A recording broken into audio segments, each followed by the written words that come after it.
welcome to today's episode of Youth of West Africa. My name is Chidima Kaniro and today we are in Enugu, Nigeria. Very soon we'll be speaking to the founder of Hometouch Studios, Onyeabo. Stay with us to listen to his story.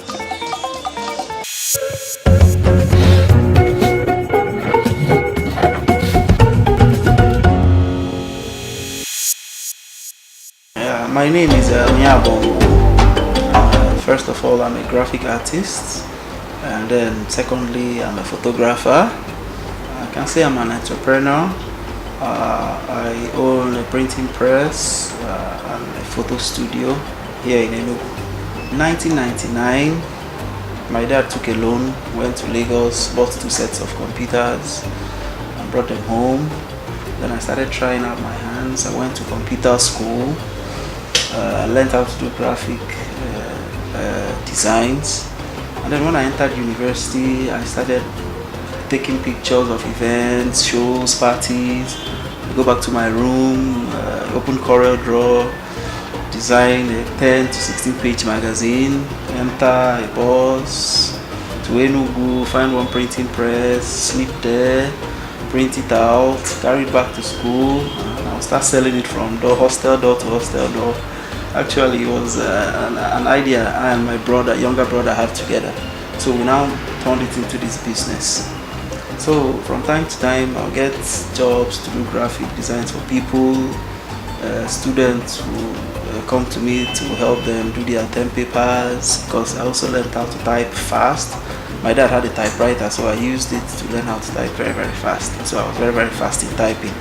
So it helped me a lot. So gradually, I just became a graphic artist. I've always thought about running a printing business or a media business, so to speak. So when I was selling all these magazines in school with my younger brother, I was already thinking of how to make it a better business. So one day I went to Lagos. On my way back, I entered a bus, and then they gave me a magazine. Free. It was supposed to be free of charge, to help you, and I don't know how to explain, but for entertainment purposes, all the way from Lagos to Enugu. The magazine was boring somehow, so I thought, why not let's make this transport company tailor the magazine to what they would like, and then sell it to them so that they can give it to their customers. So what I did was I designed the magazine, did an interview for people that worked there, and then put an advert of the transport company at the back, and then boom, they bought 10,000 copies, and then we did it over and over again, and that was how this whole thing started. Photography aspect of my business started like way back. Naturally, I'm an artist. I like taking pictures. I've always had a camera. My father always had a video camera or picture camera. He had one of these old Konica Minolta cameras way back. So I've always been fascinated about cameras. So when I was in school, I always had a camera. I even do video recordings of our lectures. I still have some of the clips way back in university, like 2005. I still have video clips of our lectures in class. So it's something that's always amazed me.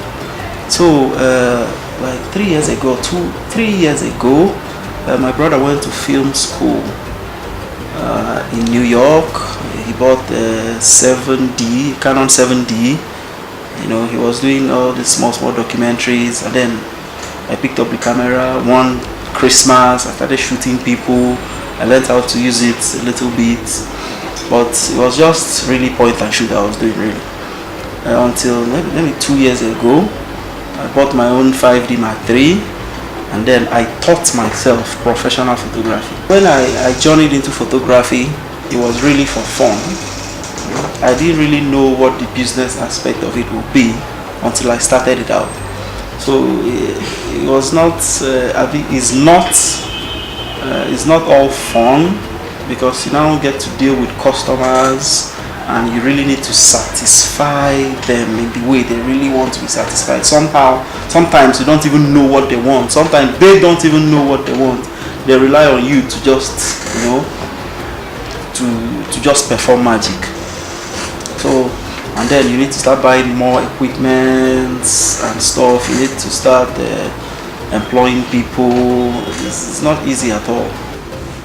Managing clients in this business is not easy because expect their work to be perfect, and because I combine photography with graphic designs, I get lots of jobs because people who are intending to do weddings also want to print wedding programs, and jotters and banners and stuff.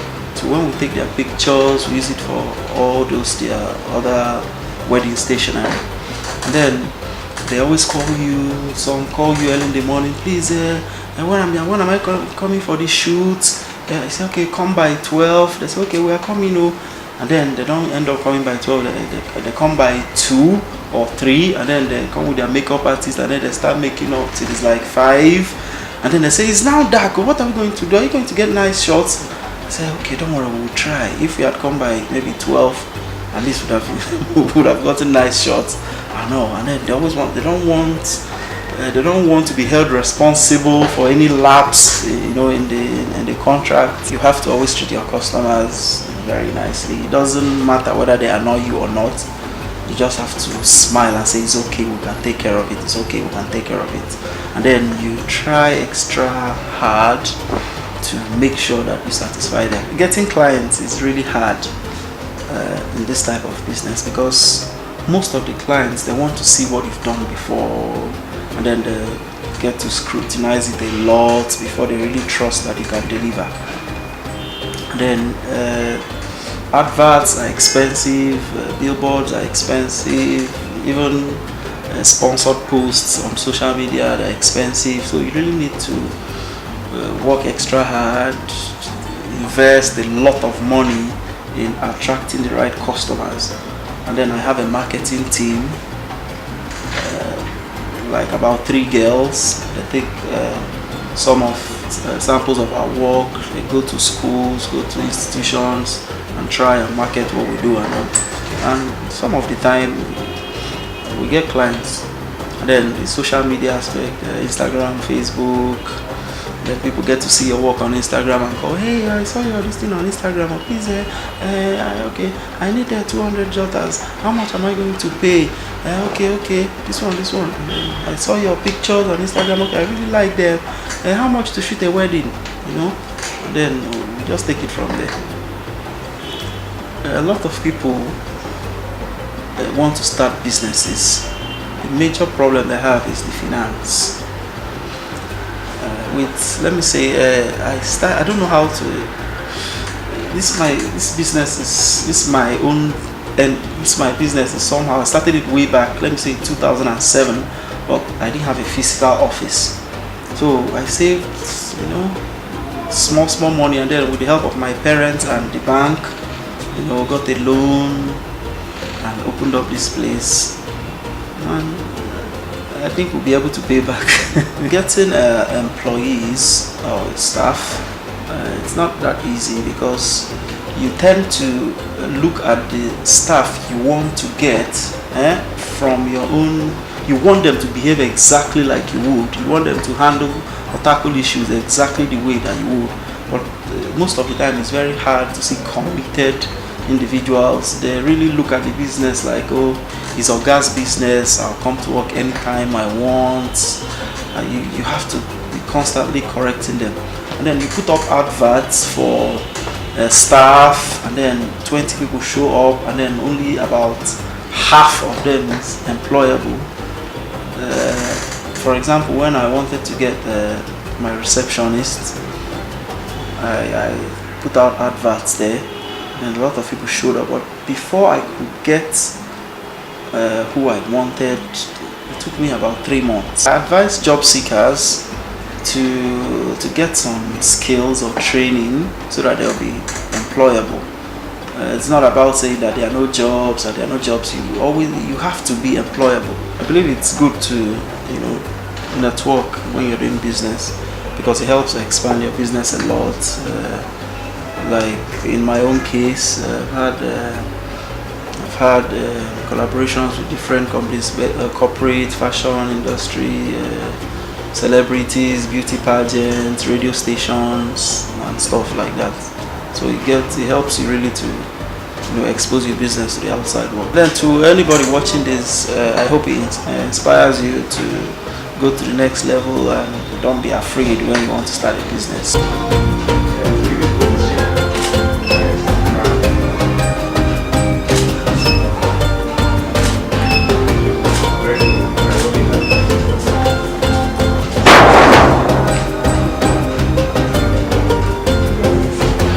That was Onyeabo of Hometouch Studios in Enugu, Nigeria. I hope you learned something from his inspiring story. If you're thinking of setting up something, stop sitting on it. Turn your passion into a business, like Onyeabo said. Thank you for watching. I'm Chidimma Kaniro. See you next time on Youth of West Africa. Bye.